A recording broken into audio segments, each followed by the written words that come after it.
Hello, welcome Kasakai, all my TY students. Students, finally, we are starting our new academic year topic. Okay? And students, I have selected such a topic, okay, which is beneficial to both TY BCom and TY BAF. ऐसा topic select किया है जो same 5 में financial accounting में दोनों को है, TY BCom को भी है और TY BAF स्टूडेंट्स को भी है. तो ऐसे ही कॉमन टॉपिक लिया ताकि दोनों को काम आ जाए. So the topic which I have selected is internal reconstruction. Topic का नाम है internal reconstruction. The topic which BCom and BAF students are having in SEM 5 financial accounting. तो financial accounting में ये topic है हमारा internal reconstruction. So क्या है ये topic? Let us understand the topic, students. Students, मान लो आपने लाइफ में बहुत सारे डिसीजंस लिए. कभी कभार हमारा कोई डिसीजन गलत हो जाता है तो उसके कारण हमारी लाइफ में काफ़ी सारी प्रॉब्लम्स आ जाती है, राइट? तो ऐसे ही बिजनेस में भी हो सकता है कि मैनेजमेंट है, कभी कोई गलत डिसीजन ले लिया, उसके कारण मैनेजमेंट की भी जो बिजनेस की लाइफ में प्रॉब्लम आ गई. मैनेजमेंट इज गेटिंग लॉसेस और वो लॉसेस भी इतने लेवल तक हो गया है कि उसके बाहर आना भी डिफिकल्ट हो गया. तो पहले तो इनिशियल ईयर्स में छुपाते रहते, जैसे हमने देखा है काफ़ी सारी बड़ी बड़ी कंपनियां बंद हो जाती है तुरंत. Okay, there are many banks which are shut down. अभी रिसेंट में बहुत सारे केसेस भी हो गए, कुछ गलत लोगों को लोन दे दिया, फंस गए उसमें. तो इस कारण बिजनेस में कभी कोई गलती हो जाएगी तो उसके कारण बिजनेस को हैवी लॉसेस होते. And due to this heavy losses, okay, initially they hide this particular thing, but वो बढ़ते जाता है और एक ऐसा मोमेंट आ जाता है, देन दैट पर्टिकुलर बिजनेस या that company becomes a sick company. Okay, sick company means it is on the verge of extension, कि अभी बिजनेस को बंद करने का टाइम आ गया, अब यू कांट डू एनीथिंग. सो क्या करें? अब कंपनी या बिजनेस ऐसे ही बंद, मतलब ऐसे ही ताला मार के चल पड़े, ऐसा नहीं है. Okay, there are many people directly and indirectly related to that business, students. So उनको इफेक्ट होगा. एम्प्लॉइज है, उनका जॉब चले जाएगा यार. ओके, बैंक से लोन लिया हुआ है, बैंक का लोन का पेमेंट कैसे होगा, तो बैंक को प्रॉब्लम हो जाएगा. क्रेडिटर सप्लायर्स को पेमेंट करने, उनको प्रॉब्लम हो जाएगी. गवर्नमेंट को उसके टैक्सेस नहीं गए हैं, कस्टमर को अच्छा प्रोडक्ट मिलना बंद हो जाएगा. तो ऐसे बहुत सारे पीपल है which are directly and indirectly related to a company. So to close down a company is not a simple procedure. तो अब ऐसी नौबत आ गई तो क्या करेंगे? तो the management, okay, the board of directors will sit together and they will think about this and what they will come to a conclusion के यार हो सके ना तो एक मीटिंग बुलाते हैं अभी, a meeting of stakeholders. Now what do you mean by stakeholders? I think so students, आपने जो students ने SP लिया होगा या मैनेजमेंट में आपने काफी बार ये वर्ड सुना होगा. I am talking stakeholders, not shareholders. Stakeholders means those people, okay, या stakeholder includes the shareholders, the creditors, the debenture holders, government officials and each and everyone. तो एक stakeholder का मीटिंग बुलाएंगे और उनके सामने this what the scenario या what the situation at the present the company is facing, company will talk to them, the board of director will talk to them कि भाई ऐसा ऐसा प्रॉब्लम हो गया है, अब क्या करें हम लोग. तो अभी सीधा बंद करेंगे तो उसका ये तो सॉल्यूशन नहीं है. तो let us come to some solid conclusion for that. So सब लोग अपनी अपनी आइडियाज देंगे and finally they will come to a certain conclusion, okay, कि हर एक इंडिविजुअल को कुछ ना कुछ सेक्रीफाइस करना होगा, कॉम्पेंसेट करना होगा on their part for the companies behalf, okay, to make the company, okay, wipe out their losses and slowly gradually turns into a profit making a normal company. तो what they will do students, they will prepare a scheme, okay, a scheme in the sense which will generate profit and which will be utilized to wipe out the losses, okay, जो profit generate करेगी और losses को क्या करेगी? Right of करेगी. तो इस तरीके से एक स्कीम ड्राफ्ट करनी पड़ेगी. तो the auditors, the valuers, the government officials, everyone will sit and after the approval of court they will apply that particular scheme या that they will put into implementation. अब ये स्कीम कैसे होती है student? ये स्कीम दो part में divide हो जाती है, जैसे मैंने बोर्ड पे लिखा है, if you can see, okay, this scheme will generate some profit and this profit will be utilized to write off the losses. ये प्रॉफिट जो जनरेट होगी वो ये लॉसेस राइट ऑफ करने में यूटिलाइज होगी. तो पहले हम लोग प्रॉफिट कैसे कैसे किस तरीके से जनरेट कर सकते हैं, ये हमारे सम्स में दिया होगा. सबसे पहला पॉइंट है appreciation in value of asset. What do you mean by appreciation in value of asset? अभी कंपनी के पास कुछ इमूवेबल प्रॉपर्टी है, जैसे कि लैंड, बिल्डिंग वगैरह, जो कंपनी ने काफी साल 15-20 साल पहले खरीदा था और उसका प्रॉपर वैल्यूएशन नहीं किया है अभी तक. जैसे say for example that land has been purchased by the company for 50 lakh rupees 20 years back.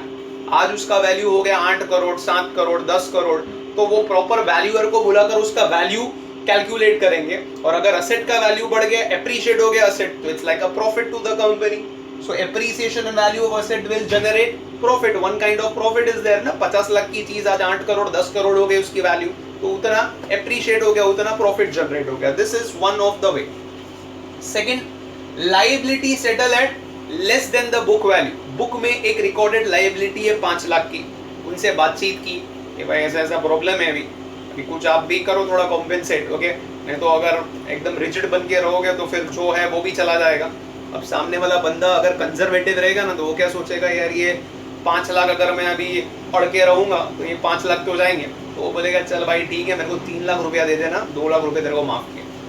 So this is what we call as liability settled at less than the book value. Okay, so the people of the company will go and negotiate with them. Okay, जैसे अभी हमको भी काफी सारा problem हो गया, जैसे classes है, अभी क्लासेस बंद है. Okay, so classes if it is closed, okay, the rent goes on. तो we go and communicate to the landlord, यार प्लीज थोड़ा कुछ कम करो ना यार, अभी ये सब बंद है, हमारा भी बिजनेस कुछ भी नहीं है.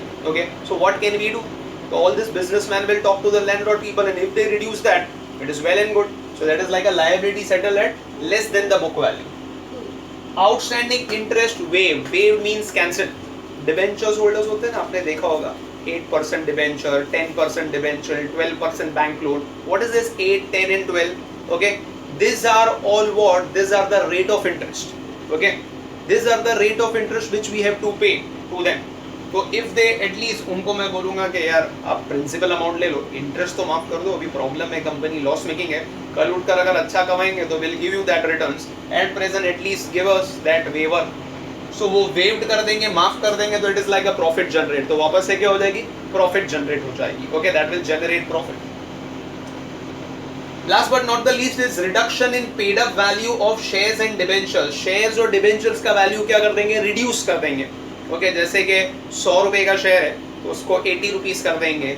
10 रुपए का शेयर है तो उसको 5 रुपया कर देंगे. मतलब इन फ्यूचर हमने आपसे 100 रुपया लिया था, अब रिटर्न करते हुए हमको 80 ही देना है. या 10 रुपए का शेयर हमने 10 रुपया आपसे लिया था, हमको आपको कितना देना है, 5 रुपया ही देना है.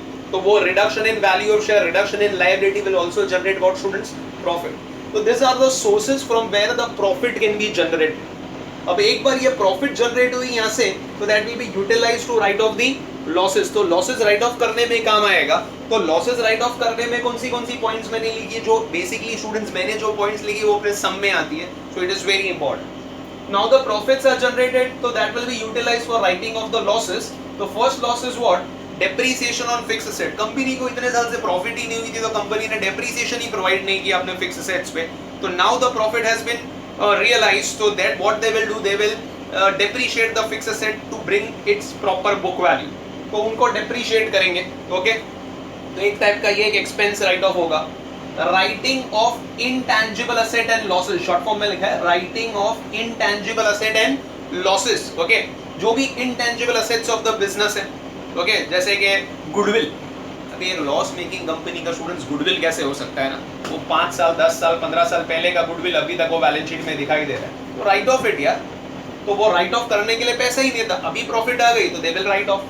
तो इनटैंजिबल असेट राइट ऑफ करेंगे. लॉसेस पाइल अप हो गए, इतने बढ़ गए, तो उसको कैसे करेंगे, तो उसके लिए भी तो प्रॉफिट चाहिए ना. तो वो प्रॉफिट हमको यहाँ से मिली है, तो वो लॉसेस राइट ऑफ हो गए. तो intangible assets and losses will be return of. Okay, next is what students, liability settle at more than the book value. Now there are certain liability students, okay, they do not understand. जैसे कि government dues है, some preferential liability, कि उन लोग ऐसे है कि हाँ बंद हो जाएगा चलेगा, बट हमको हमारा पैसा पूरा चाहिए और प्लस इंटरेस्ट के साथ में चाहिए.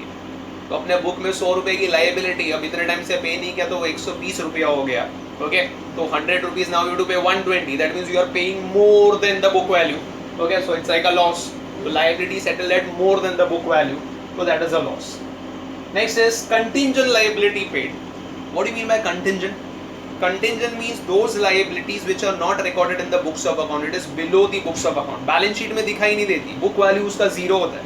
ओके, जैसे कि प्रेफरेंस डिविडेंड, कंपनी को प्रॉफिट ही नहीं हुआ तो कंपनी ने डिविडेंड पे ही नहीं किया. प्रेफरेंस शेयर होल्डर्स में भी होता है ना, 6% preference share, 8% preference share. What is that 6 and 8%? That are the rate of interest. तो वो पेमेंट नहीं किया है उनको, तो उनको वो डिविडेंड पे करेंगे 3 साल, 4 साल, 5 साल का जो डिविडेंड बाकी है, तो बुक में रिकॉर्डेड नहीं है. But you are paying right now, like contingent liability paid, it's like an expense loss because book value is zero. Whatever you pay, it's an expense loss. Finally, reconstruction expense is paid. अभी students ये scheme draft करेंगे तो valuer को बुलाएंगे जो assets की value करेगा. Okay, auditor होगा जो ऑडिटिंग करेगा. ओके, गवर्नमेंट ऑफिशियल्स कुछ हो गए, एडवोकेट, सॉलिसिटर वगैरह सबको लगाएंगे. तो ये फ्री में काम थोड़ी करेंगे students. They will charge what? The fees for that. तो उनको जो फीस पेमेंट करनी होगी तो वो सब भी तो हमारे खर्चे हैं ना. सपोज स्टैम्प ड्यूटी ये वगैरह, वो कुछ कोर्ट के कचहरी के पेपर वगैरह, तो ये सब जो खर्चे होंगे, that is what we call as reconstruction expenses paid. तो this are all the expenses and losses which will be paid from the profit which has been generated here. तो ये जो सब प्रॉफिट जो जनरेट होगी वो ये सब लॉसेस पे करने में हमको काम आएगी. तो हमको स्टूडेंट्स एग्जाम में क्वेश्चन कैसे दिया होगा, तो ये पूरी कंपनी की स्टोरी दी होगी, मतलब वो जो लॉस मेकिंग कंपनी का बैलेंस शीट दिया होगा, some adjustments and informations which will be given to us. हमको जर्नल एंट्री पास करनी है चैप्टर में, and we have to prepare a balance sheet. Balance sheet अगर आपको याद होगा वो 14 स्टैंडर्ड में हम लोग ने किया, redemption of preference share chapter में, वर्टिकल बैलेंस शीट. अभी स्टूडेंट्स टीवाई में सब कंपनी अकाउंट है और सब में वो वर्टिकल फॉर्मेट वाला बैलेंस शीट ही बनता है. तो अपने एसवाई में अगर नहीं किया है तो अभी टीवाई में तो कंपलसरी अपने को करना ही होगा, क्योंकि वो बैलेंस शीट हमको बनाना है. तो ये चैप्टर में जर्नल एंट्री पास करनी और बैलेंस शीट हमें प्रिपेयर करनी है. ठीक है, एंड वेरी इंपॉर्टेंट, ये चैप्टर में पूछा जाए कि नहीं पूछा जाए, एक अकाउंट स्टूडेंट्स हम लोग यहाँ पर बनाते हैं. वो अकाउंट को बोलते हैं कैपिटल रिडक्शन अकाउंट. क्या बोलते हैं? Capital reduction account. Okay, what is this capital reduction account students? यहाँ पर this topic is basically governed by section 100 of Companies Act. It comes under section 100 of Companies Act, and it says that whatever profit which is realized, okay, that should be transferred to one special account which we call as capital reduction account. So profit will be transferred to credit side of capital reduction account, and losses will be transferred to the debit side of capital reduction account. Because capital reduction account, which is a temporary account and it is a nominal account, उसका behavior क्या है, वो कौन से type का account है students? Nominal. हमने classification में सीखा हुआ था, नॉमिनल का रूल याद है ना? Debit all expenses and losses, credit all incomes and gain. तो जो भी एक्सपेंस लॉस है वो डेबिट साइड पर आएंगे, जो भी एक्सपेंसेस लॉसेस वो डेबिट साइड पर आएंगे, और जो भी इनकम्स एंड गेन्स है वो किधर आएगी स्टूडेंट्स? क्रेडिट साइड पर आएगी कैपिटल रिडक्शन अकाउंट में. मतलब यहाँ पर हम लोग को जर्नल एंट्री पास करनी है ना, तो यहाँ पर जब भी प्रॉफिट लॉस होगा ना, तो हमको वो रिस्पेक्टिव अकाउंट में नहीं लिखना है, हमको किधर लिखना है? It should be replaced by capital reduction account. से एग्जांपल में अगर आपको दे दूं, इधर appreciation in value of asset, asset का वैल्यू बढ़ गया, से फॉर एग्जांपल लैंड का वैल्यू बढ़ गया 1 लाख से 1.5 लाख रुपया हो गया, तो एप्रिशिएट हुआ 50,000 रुपये से बढ़ गया, 50,000 का प्रॉफिट हुआ. तो हम नॉर्मल केस में क्या एंट्री पास करते हैं? हमारा प्रॉफिट होगा तो हम पीएनएल अकाउंट में ट्रांसफर करते हैं, बट अभी पीएनएल में नहीं करना है, अपने को किधर करना है? कैपिटल रिडक्शन अकाउंट में. तो हमारी एंट्री क्या हो जाएगी इधर? Land and building account debit to capital reduction. तो कैपिटल रिडक्शन क्रेडिट होगा, the profit is transferred to capital reduction का credit side. Similarly depreciation on fix asset, asset का वैल्यू कम हुआ, अगर प्लांट मशीनरी का मान लो वैल्यू 1 लाख था, 20,000 डेप्रिसिएशन लग रहा है उसको, तो डेप्रिसिएशन का एंट्री जो हम लोग पहले क्या पास करते हैं? Depreciation to plant machinery. But अभी डेप्रिसिएशन नहीं बोलेंगे, अब क्या बोलेंगे? Capital reduction account debit to plant and machinery. So capital reduction account will be debit. So when there is a profit it will be credited, and when there is a loss it will be debited. So all profit and loss in this chapter we have to remember, we have to transfer to which account? Capital reduction account. Profit हुआ तो इधर, loss हुआ तो इधर. तो finally question में journal entry pass करनी है आपको उस बेस पर, और जर्नल एंट्री के बाद पूछा जाए कि नहीं पूछा जाए, आपको क्या बनाना है? Capital reduction account. प्रॉफिट हुआ तो क्रेडिट और लॉस हुआ तो डेबिट. याद रखना, कैपिटल रिडक्शन अकाउंट. अभी जब भी आप ये कैपिटल रिडक्शन अकाउंट बनाएंगे ना स्टूडेंट, जैसे मैंने बोला, it's a temporary account, it will close down. Close down मतलब जब भी आप ये जर्नल एंट्री की इधर पोस्टिंग करोगे ना, तो ये क्या हो जाएगा, आइदर टैली हो जाएगा और this side will be heavy, और उसका क्रेडिट साइड क्या आएगा, हैवी आएगा, credit side will be heavy. Students अगर आपको लेजर मैंने सिखाया, आपको याद होगा, the side which is heavy it is called by that balance, तो इट विल ऑलवेज टैली और will show a credit balance. Credit balance मतलब क्रेडिट साइड हैवी होगा, you will get a difference here, जैसे कि यहाँ का total 1 lakh है, यहाँ का 80,000 है, तो डिफरेंस आपको इधर आएगा।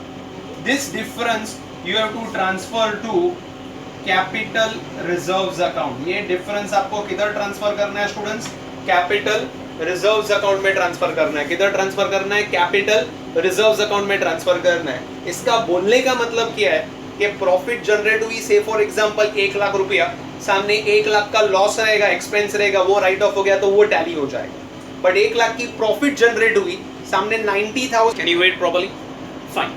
So the losses, okay, the capital reduction account will ultimately close down. Either it will tally or the difference will come on the debit side. कभी भी difference credit side पर नहीं आएगा. It will either tally or will show a credit balance, but never a debit balance.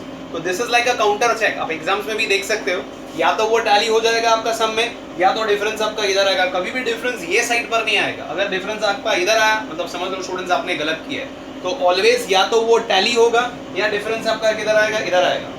अभी ये normal routine profit नहीं है, तो पीएनएल में ट्रांसफर नहीं करेंगे, किधर ट्रांसफर करेंगे, कैपिटल रिजर्व्स अकाउंट में। It's a capital profit, it should be capitalised, इसलिए उसको किधर ट्रांसफर करेंगे, कैपिटल रिजर्व्स अकाउंट में। मतलब आपको जर्नल एंट्री पास करनी है, पूछा जाए कि नहीं पूछा जाए, बाद में ये एक अकाउंट बनाना है, क्योंकि अगर डिफरेंस आएगा तो एक जर्नल एंट्री आपकी और बढ़ जाएगी, तो वो आपको बनाने के बाद ही पता चलेगा, और इससे काउंटर चेक भी हो जाएगा, या टैली होगा या डिफरेंस इधर आएगा। क्लियर है इतना पार्ट, आई थिंक सो इतना पार्ट सबको क्लियर है।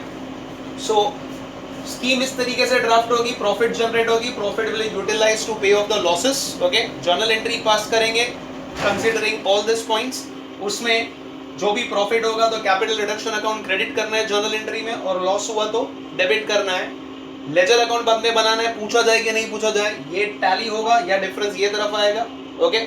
डिफरेंस जब इधर आएगा तो it will be transfer to capital reserves account. Difference इधर कभी नहीं आएगा, okay. It will always tally और a credit balance, the credit side will be heavy. Is that clear? ये तो दो टाइप की स्कीम तो हमने समझ गई। प्रॉफिट जनरेट होता है तो कैपिटल रिडक्शन क्रेडिट करेंगे, लॉस होगा तो कैपिटल रिडक्शन डेबिट करेंगे। बट स्टूडेंट्स यहाँ पर एक थर्ड टाइप का ट्रांजैक्शन है। क्या है अभी ये थर्ड टाइप का ट्रांजैक्शन? ये ट्विस्ट क्या है इसमें? कुछ ट्रांजैक्शंस है जिसमें नाइदर प्रॉफिट नॉर लॉस, ऐसे टाइप के भी ट्रांजैक्शंस है, ओके, जिसमें प्रॉफिट भी नहीं होगा और लॉसेस भी नहीं होगा। तो ऐसे कौन से ट्रांजैक्शंस है स्टूडेंट्स, ओके? तो यहाँ पर मैं लिखता हूं neither profit nor loss transactions, neither profit nor loss transactions. तो neither profit nor loss transactions,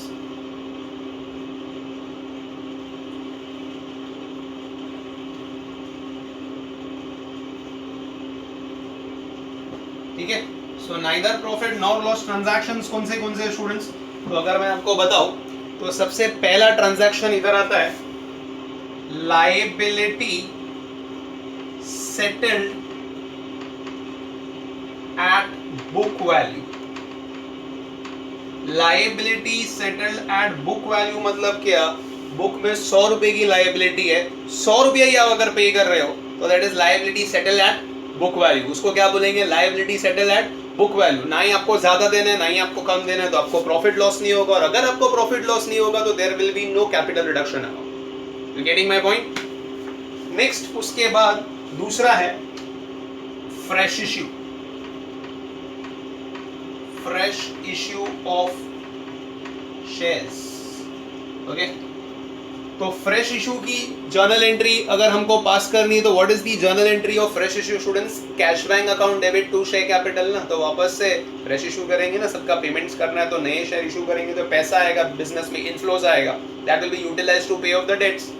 तो यहाँ पर वापस से कोई प्रॉफिट लॉस नहीं है, तो प्रॉफिट लॉस नहीं है मतलब कैपिटल रिडक्शन इधर इफेक्ट नहीं होगा। तो ये ऐसे टाइप का ट्रांजैक्शन है जहाँ कैपिटल रिडक्शन नहीं आता। तो ऐसा नहीं कि हर ट्रांजैक्शन में कैपिटल रिडक्शन डालना ही आपको, तो you have to identify in which transaction you have to pass the entry with the help of capital reduction. जहां प्रॉफिट लॉस होता है वहीं कैपिटल रिडक्शन आएगा. तो this is the second type of transaction.